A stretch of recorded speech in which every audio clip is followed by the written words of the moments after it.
Bismillahirrahmanirrahim. Assalamualaikum warahmatullahi wabarakatuh.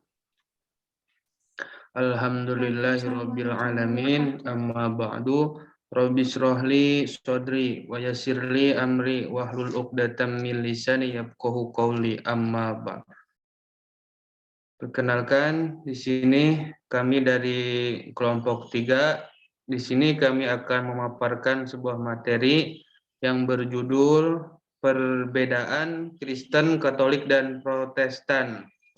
Di mana di sini kami beranggotakan 7 orang, yang dimana terdiri dari saya sendiri, yaitu Kusnata Wijaya, kemudian ada Saudara Yusuf Wahyudin, kemudian ada Herjanur Ramdhani, kemudian ada Erlina Dwiyana Putri dan Reja Nurul Fauziah, ada juga Masitoh Fatona, dan yang terakhir ada Yulia Anissa. Langsung saja kita ke materi pertama, sejarah Kristen, Katolik, dan Protestan. Sejarah Kristen Katolik atau agama Kristen Katolik bermula dari pengajaran Yesus Kristus sebagai tokoh utama agama ini. Yesus lahir di kota Bethlehem yang terletak di Palestina sekitar tahun 4-8 sebelum Masehi. Pada masa kekuasaan Raja Herodes, Yesus lahir dari rahim seorang wanita perawan yang bernama Maria, yang dikandung oleh Roh Kudus. Sejak usia 30 tahun, selama 3 tahun Yesus berkhutbah dan berbuat mukjizat pada banyak orang. Bersama kedua belas rasulnya, Yesus yang semakin populer dibenci oleh orang-orang Farisi yang kemudian berkomplot untuk menyalibkan Yesus. Yesus wafat disalib pada usia 33 tahun dan bangkit dari kubur pada hari yang ketiga setelah kematiannya. Setelah kebangkitannya, Yesus masih tinggal di dunia sekitar 40 hari lamanya sebelum kemudian naik ke surga.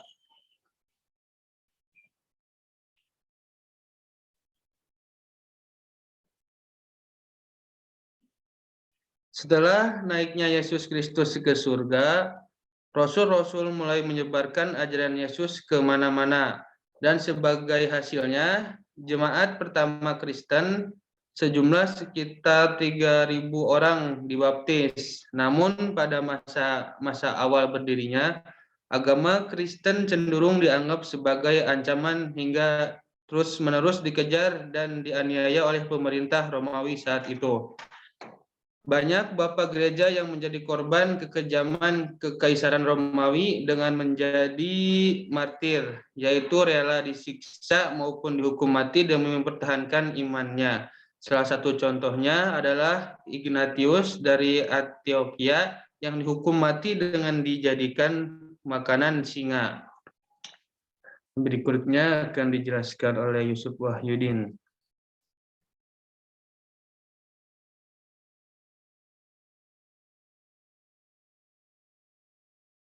Kang Yusuf, mohon maaf itu masih di mute. Nah, saat itu kepercayaan yang dianut adalah tentang paganisme, di mana terdapat konsep balas jasa langsung. Namun, dengan gencarnya para rasul menyebarkan ajaran Kristen, perlahan agama ini mulai berkembang jumlahnya, sehingga pemerintah Romawi semakin terancam oleh keberadaan agama Kristen. Romawi pun berusaha menekan dan bahkan melarang agama Kristen, karena umat Kristen saat itu tidak mau menyembah kaisar, dan hal ini menyulitkan kekuasaan Romawi. Selain itu, paganisme dan ramalan-ramalan yang sejak zaman Republik sudah dipakai sebagai alat propaganda dan pembenaran segala tingkah laku penguasa atau alasan kegagalan penguasa sudah tidak efektif lagi dengan keberadaan agama Kristen. Maka, di masa-masa ini, banyak umat Kristen yang dibunuh sebagai usaha pemerintah Romawi untuk menumpas agama Kristen. Nah, penyebar utama agama Kristen pada masa itu adalah Rasul Paulus, yang paling gencar menyebarkan agama Kristen ke berbagai pelosok dunia. Nah, pada masa inilah datang masa-masa kegelapan, yaitu pada 192 sampai 282 sebelum Masehi, mulai dari Kaisar Commodus hingga Kaisar Diocletian. Pada masa inilah orang-orang masa itu kehilangan kepercayaan terhadap balas jasa langsung yang dianut di Paganisme, sehingga agama Kristen pun semakin diminati hingga akhirnya pada tahun 313 Kaisar Konstantinus melegalkan agama Kristen dan bahkan minta untuk dipermandikan. Dan 80 tahun setelahnya Kaisar Theodosius melarang segala untuk paganisme dan menetapkan agama Kristen sebagai agama negara. Nah, sebagai agama resmi, negara kekristenan penyebar dengan sangat cepat, namun gereja juga mulai terpecah-pecah dengan munculnya berbagai aliran bid'ah. Salah satunya upaya menekan ibadah adalah dengan diadakannya Konsil Nice pertama pada tahun 325 Masehi. Selanjutnya,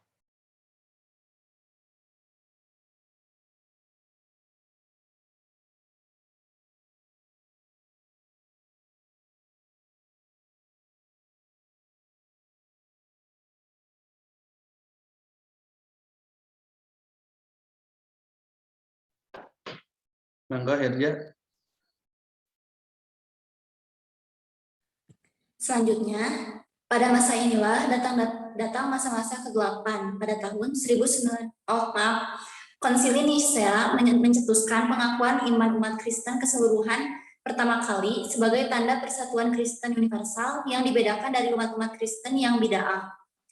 Salah satu contohnya adalah bid'ah Arianisme, yang merupakan salah satu krisis bid'ah terbesar saat itu yang menjadi alasan utama diadakannya Konsili Nicea yang pertama dari tahun 313 Masehi.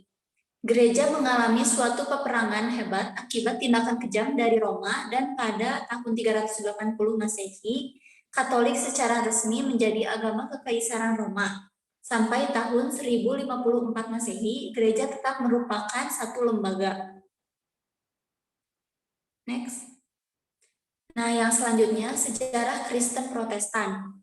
Timbulnya agama Protestan ini adalah karena protes terhadap ajaran dan praktek yang sudah berubah di abad pertengahan, dan yang menjadi puncak pertikaian ialah tentang surat penghapusan dosa. Penjualan surat penghapusan dosa itulah yang menyebabkan mulainya reformasi.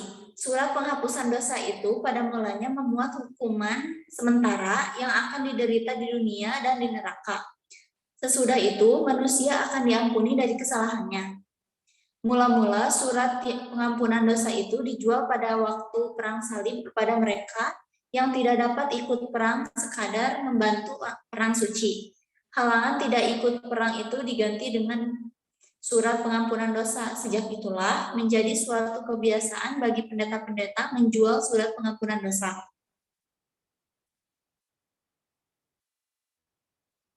Next. Selain itu, surat pengampunan dosa itu disalahgunakan oleh Paus Leo X. Pada waktu Paus hendak membangunkan gereja Santo Petrus untuk kebanggaan gereja Roma, Uskup Agung Albrecht mengangkat Dr. Johannes Petschel guna melaksanakan penjualan indulgensi. Hal tersebut dipandang merendahkan derajat Tuhan karena pengampunan dan perdamaian dengan Tuhan bisa didapatkan hanya dengan uang, bukan dengan penyesalan atau sakramen. Berdasarkan peristiwa tersebut, tampillah Martin Luther pada tahun 1483 sampai 1546 dan dua tokoh yang lain, yaitu Zwingli dan John Calvin, mengikuti Luther untuk menantang gereja dengan mengadakan gerakan yang dikenal dengan gerakan reformasi, yang mana Luther merumuskan 95 dalil mengenal penghapusan siksa dalam bahasa Latin. Dia adalah sarjana teologi, seorang rahib dari Jerman yang taat dan cerdas serta ahli penafsiran Injil yang paling diakui. Pengembangan dari dalil-dalil itu akhirnya merupakan suatu challenge bagi seluruh sistem sakramental, klerikal, hierarkikal gereja Katolik.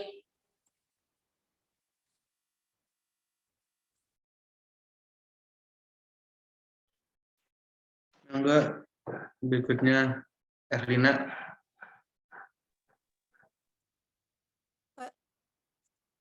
Pada kuliahnya di Universitas Wittenberg, ia menggantikan Johann Staupitz mengenai Alkitab. Ia menemukan kenyataan bahwa God is the primary actor in salvation and that all human being is to do is accept God's promised deliverance. Pada perang salib Yesus Kristus, Allah mendamaikan manusia once for all. Pada 1520, melalui tulisan-tulisannya ia menjelaskan posisinya, yaitu pertama, keselamatan oleh iman melalui anugerah. Yang kedua, otoritas kekristenan terletak pada Alkitab, bukan pada pejabat atau penguasa gereja. Yang ketiga, jumlah sakramen dikurangi, tidak lagi 7 melainkan dua saja, yaitu baptisan dan perjamuan kudus. Next. Gerakan reformasi pembaharuan ini memperoleh sambutan dari raja-raja di sebelah utara yang mulai tidak mengakui wewenang Paus di Roma. Sampai akhirnya timbul perang 30 tahun lamanya di daratan Eropa, mulai tahun 1618 Masehi. Kesengsaraan rakyat sebagai akibat perang yang cukup lama itu akhirnya diakhiri dengan perundingan perdamaian di Westphalia yang menghasilkan diakuinya negara-negara Protestan di Jerman, Netherlands, Denmark, Norwegia, Swedia, dan Inggris. Dan dengan demikian resmilah perpisahan dua sekte besar kembali dalam dunia Kristen, yaitu Gereja Rom Katolik pada satu pihak gereja dan Gereja Reformasi pada pihak lain, yang dikenal pula dengan Protestan.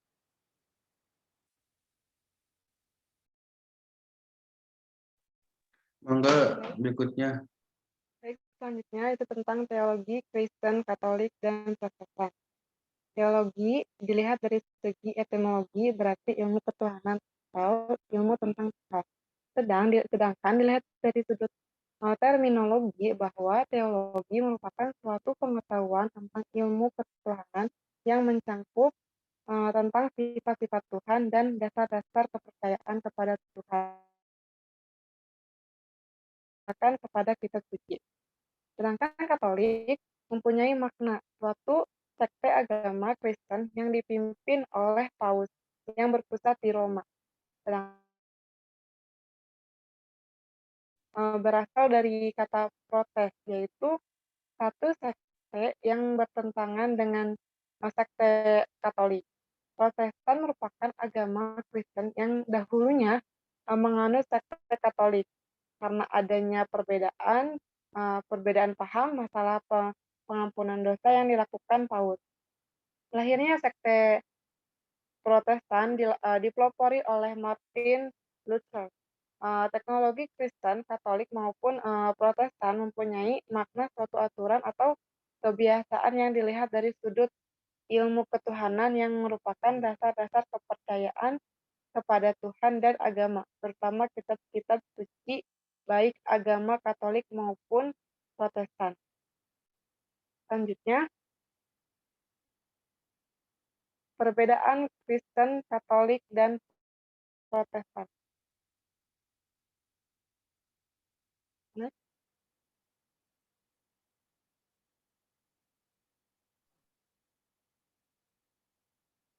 Katolik mengakui Paus, Protestan tidak.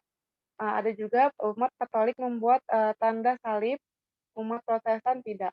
Perbedaan kitab suci. Masalah penafsiran kitab suci, ada juga pemuka ajaran Katolik memiliki hierarki tingkatan, sedangkan Protestan tidak.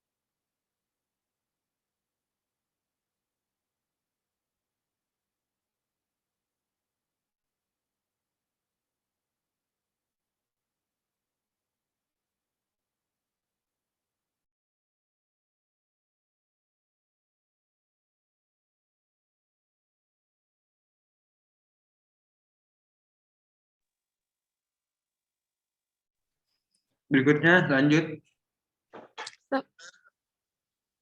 Selanjutnya, di dalam pemuka ajaran Katolik itu tidak boleh menikah, sedangkan dalam ajaran Protestan boleh. Kemudian Protestan itu membolehkan perempuan menjadi pemuka ajaran, sementara Katolik itu melarangnya. Dan perbedaan peribadatan tentunya. Kemudian Katolik itu mengkultuskan Bunda Maria, sedangkan Protestan itu melarangnya. Dan yang terakhir, Katolik itu mengakui para umat kudus atau santo santa, sedangkan Protestan itu tidak. Slide selanjutnya, di sini Katolik itu menggunakan patung sebagai media ibadah, sedangkan Protestan itu tidak. Kemudian Katolik mengakui 7 sakramen, sementara Protestan itu hanya 2 saja. Yang terakhir, Katolik itu melarang perceraian, sedangkan Protestan memperbolehkannya.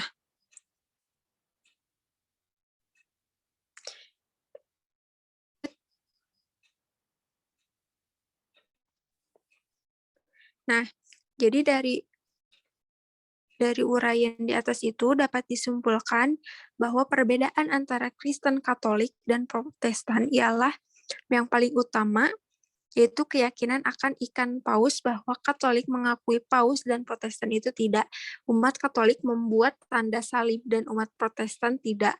Perbedaan kitab suci, masalah penafsiran kitab suci, pemuka ajaran Katolik memiliki hierarki atau tingkatan, sedangkan Protestan itu tidak memiliki. Kemudian pemuka ajaran Katolik itu tidak boleh menikah, sedangkan Protestan itu boleh. Dan yang terakhir itu Protestan membolehkan perempuan menjadi pemuka ajaran dan Katolik itu melarang. Selanjutnya akan dilanjutkan oleh Saudari Yulia.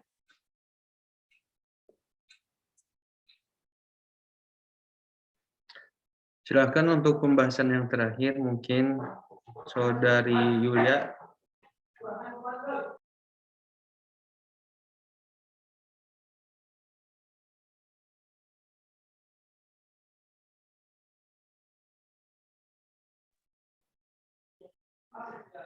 Yulia,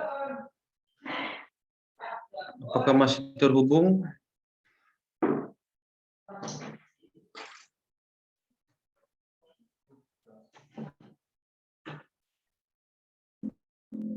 Oke, berarti lanjut aja ya, Kus. Di sini ada perbedaan peribadatan. Katolik itu mengkultuskan Bunda Maria yang tadi, sedangkan bahwa Protestan itu melarangnya. Kemudian Katolik mengakui para umat kudus dan Protestan itu tidak, dan Katolik menggunakan patung sebagai media ibadah, sedangkan Protestan itu tidak. Katolik mengakui 7 sakramen, sementara Protestan hanya 2 saja, dan Katolik melarang perceraian, sedangkan Protestan memperbolehkannya.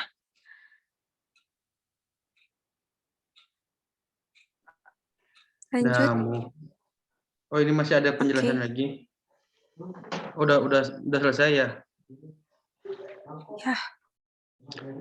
Mungkin sekian pembahasan dari kelompok 3 mengenai perbedaan Kristen, Katolik, dan Protestan. Mudah-mudahan bisa dipahami, dan mohon maaf apabila masih banyak kekurangan dan masih banyak kesalahannya, mohon dimaklumi. Mungkin cukup sekian. Akhirul kalam. Wassalamualaikum warahmatullahi wabarakatuh.